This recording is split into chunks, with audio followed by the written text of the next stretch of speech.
Hello and welcome to the top 10 Norwegian dishes and why you should give them a try. Don't mistake these Norwegian dishes for other Scandinavian dishes, or it could be disrespectful. Number 10, Farika. Let's start with something fairly normal. Fårikål, directly translated to mutton in cabbage, is the Norwegian national dish.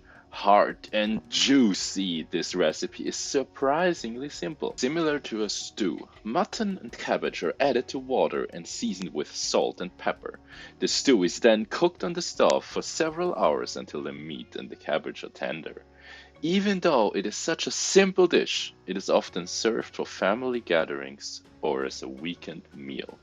Fårikål is mostly eaten in the fall when the temperature in Norway drops. It's a Norwegian favorite and a traditional dish that has been eaten in Norway for generations. Number 9. Lapskaus. The Norwegian word for to eat is Laben. Kaus is similar to its English translation, which means cause or reason, depending on the context. So this literally means our nation's reason to eat, or, if interpreted a bit more liberally, our people's reason to live. So it's pretty self-explanatory. Don't miss out. Number 8, frikadeller. I don't really like this one. Number 7, dirt. Yes, literal dirt. If you Google this, some people may claim it's some kind of dairy product, but it's literally pressed dirt with condiments. It tastes pretty good though, better than it looks. Number 6, smalahove. Gombas. Dices maguta ersadume de enestekardum mi marios retnik dilhan tracker padem. Number 5, Erna Solberg. She just keeps coming back. Nothing is holding back her woman of the decade or maybe century.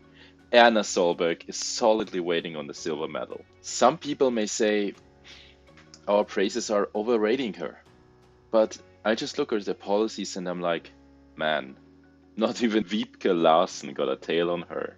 Number 4, school children. Let's be honest. The most talked about topics in relation to Nordic countries is the education sector. Here is the part where social democracy really shines.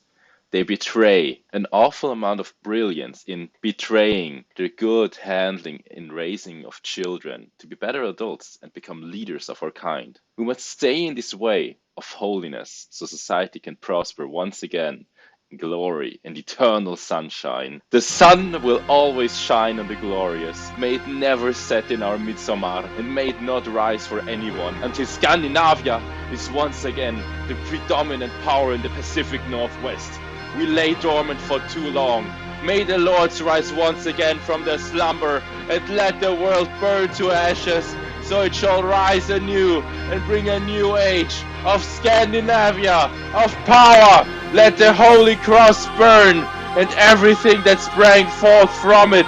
Let the new kingdom of eternal night be born, and let the unbelievables become slaves until the end of time, which shall never come. Heidi, or originally Arapusu no Shoujo Heidi, is an anime released by Zuyo Enterprise, now better known as Nippon Animation.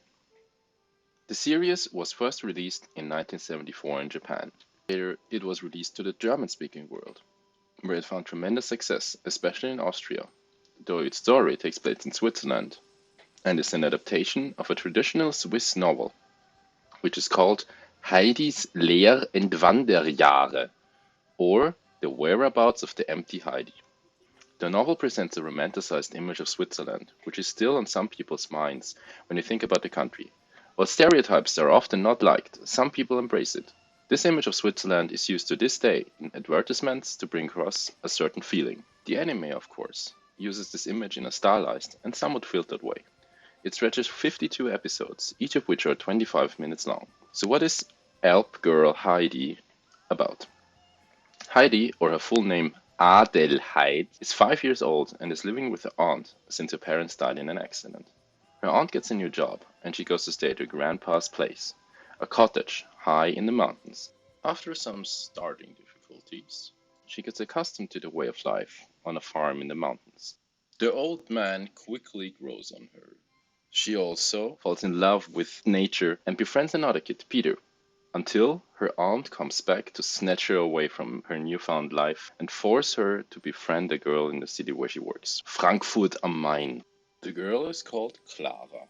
She's the daughter of a famous businessman and also sits in a wheelchair. She's very friendly. The two girls start to like each other. But sadly, that's the only thing Heidi likes in the city. Heidi hates city life. Heidi hates having to learn math. Heidi hates walking around the dirty streets. Also, Clara's housekeeper is very mean to Heidi, which obviously doesn't help. Heidi gets so homesick she can't even move anymore. And her aunt takes her to the secret council, which are like just some official lords or something called secret, but it was like easy to contact them, and they were like sitting in a city hall or something. And they allow her to walk home again.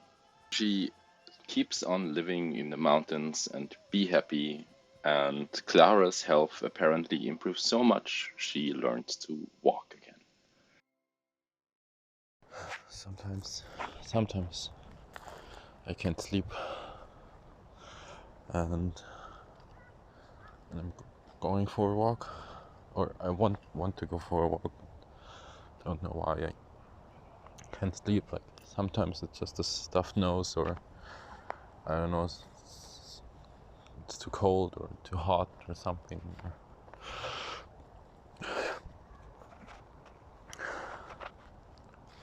Like something physical, you know.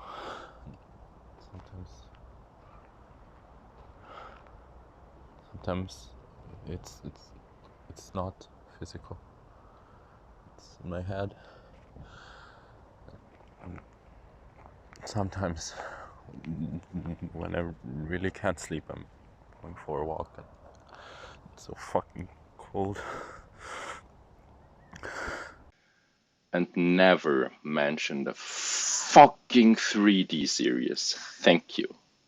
And number one, Kurtbular. You've all seen it coming a mile away. Of course, the traditional Swedish dish made popular by the famous furniture store IKEA is number one place.